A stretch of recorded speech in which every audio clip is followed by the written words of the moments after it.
មួយឈុតនេះគឺមានការលះបង់ខ្លាំងមែនទែនគោលបំណងដែលខ្ញុំធ្វើឈុតនេះឡើងដើម្បីអ្នកទាំងអស់គ្នាងាកមកមើលការចូលថង់ប្លាស្ទិកវាមានផលប៉ះពាល់ដោយមិនដេចខ្លះអញ្ចឹងអ្នកទាំងអស់គ្នាដើម្បីឲ្យអ្នកទាំងអស់គ្នាកាត់បន្ថយការចូលថង់ប្លាស្ទិកហើយរៀបចំសម្រាប់ខ្លួនឯងឲ្យមានសម្ដាប់ធ្នាប់អីអញ្ចឹងទៅបង្ហាញពីការច្នៃប្រឌិតមិនថាសម្រាប់ឬក៏វត្ថុអីផ្សេងទេឲ្យតែអ្នកទាំងអស់គ្នាមានការច្នៃប្រឌិតអ្នកទាំងអស់គ្នានឹងធ្វើវាឲ្យមានប្រយោជន៍បានអញ្ចឹងហើយមុនខ្ញុំបានជិះម៉ូតូមកលេងនៅខាងភ្នំក្រមយើងអ្នកទាំងអស់គ្នាហើយខ្ញុំឃើញគេចូលសារ៉ាំពេញវាលពេញកាលនៅតាមផ្លូវទីសាធារណៈក៏ដូចជាតំបន់ទេសចរអីផ្សេងដូចអ្នកទាំងអស់គ្នាដឹងអញ្ចឹងនៅភ្នំក្រមគឺសម្បូរទៅដោយភ្ញៀវជនជាតិច្រើនមែនទែនក៏ទៅលេងនៅកន្លែងកំពង់ភ្លុកទៅលេងនៅកន្លែងជីតុជីអីអញ្ចឹងហើយមើលសន្តិមើលថ្ងៃលិចមើលអីអញ្ចឹងអ្នកទាំងអស់គ្នាទៅពេលចឹងទៅមានថង់ប្លាស្ទិកអីច្រើនខ្លាំងមែនទែនដែលប្រកួតយកទៅបោះចូលអ្នកទៅដើរលេងអីអញ្ចឹងទៅអញ្ចឹងក៏ខ្ញុំមានកណ្ឌិតមួយគឺខ្ញុំចង់ថតពី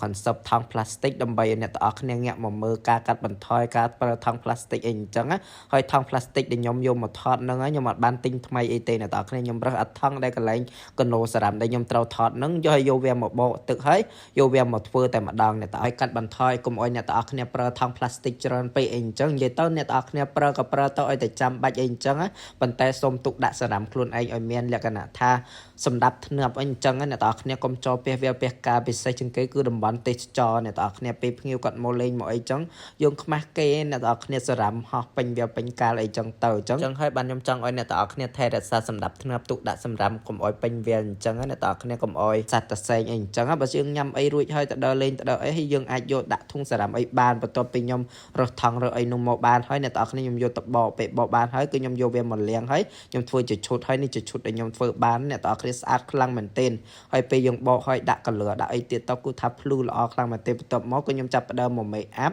ដើម្បីធ្វើខ្លួនថតឈុតនឹងអញ្ចឹងខ្ញុំធ្វើ content នេះឡើងគោលបំណងគឺចង់ឲ្យអ្នកទាំងអស់គ្នាមកចាប់អារម្មណ៍ជាមួយនឹងវីដេអូនេះដើម្បីឲ្យឃើញថាសម្រាប់ដែលយើងចូលគឺពិតជាប៉ះពាល់ដល់បរិស្ថានខ្លាំងមែនទែនអ្នកទាំងអស់គ្នាអញ្ចឹងយើងគួរតែលក្ខណៈបញ្ឈប់ការចូលសម្រាប់អីផ្សេងអញ្ចឹងអ្នកទាំងអស់គ្នាហើយបន្ទាប់ពីខ្ញុំធ្វើឈុតនឹងហើយគឺខ្ញុំចាប់ផ្ដើមមកផាត់មុខផាត់អីនិយាយទៅមកកត់ទាំងអីនោះគឺខ្ញុំធ្វើខ្លួនឯងទាំងអស់អ្នកទាំងអស់គ្នាហើយថង់ដែលខ្ញុំធ្វើនឹងអត់បានចំណាយលុយសំបីតែ100អ្នកទាំងអស់គ្នាថង់ខ្ញុំរើសពីកន្លែងកណូសារ៉ាំនឹងហើយខ្ញុំយកមកបកហើយធ្វើឈុតវាអញ្ចឹងអ្នកទាំងអស់គ្នាថតបង្ហាញអ្នកទាំងអស់គ្នាដោយសារតែខ្ញុំគិតថាបើសិនជាយើងធ្វើ content ថតអីធម្មតាណែនាំអីអត់សូវជាមានអ្នកចាប់អារម្មណ៍ទេត្រូវអត់អ្នកទាំងអស់គ្នាបើសិនជាយើងធ្វើអញ្ចឹងអាចនឹងគេមើលឃើញខ្លះចាប់អារម្មណ៍ហើយគេក៏ជួយថែរក្សាបរិស្ថានយើងអញ្ចឹងដើម្បីឲ្យប្រទេសរបស់យើងកាន់តែស្អាតរីកចម្រើនចឹងមុនអីអញ្ចឹងទៅបន្ទាប់ពីស្លៀកអីហើយអ្នកទាំងអស់គ្នាដើរទៅថតនឹងឯងដើរទៅរកកន្លែងកណូសារ៉ាំដែលយើងរើសហ្នឹងហើយថ្ងៃនេះខ្ញុំទៅជិះទូកអ្នកទាំងអស់គ្នា booking ទូកគេជិះអីអញ្ចឹង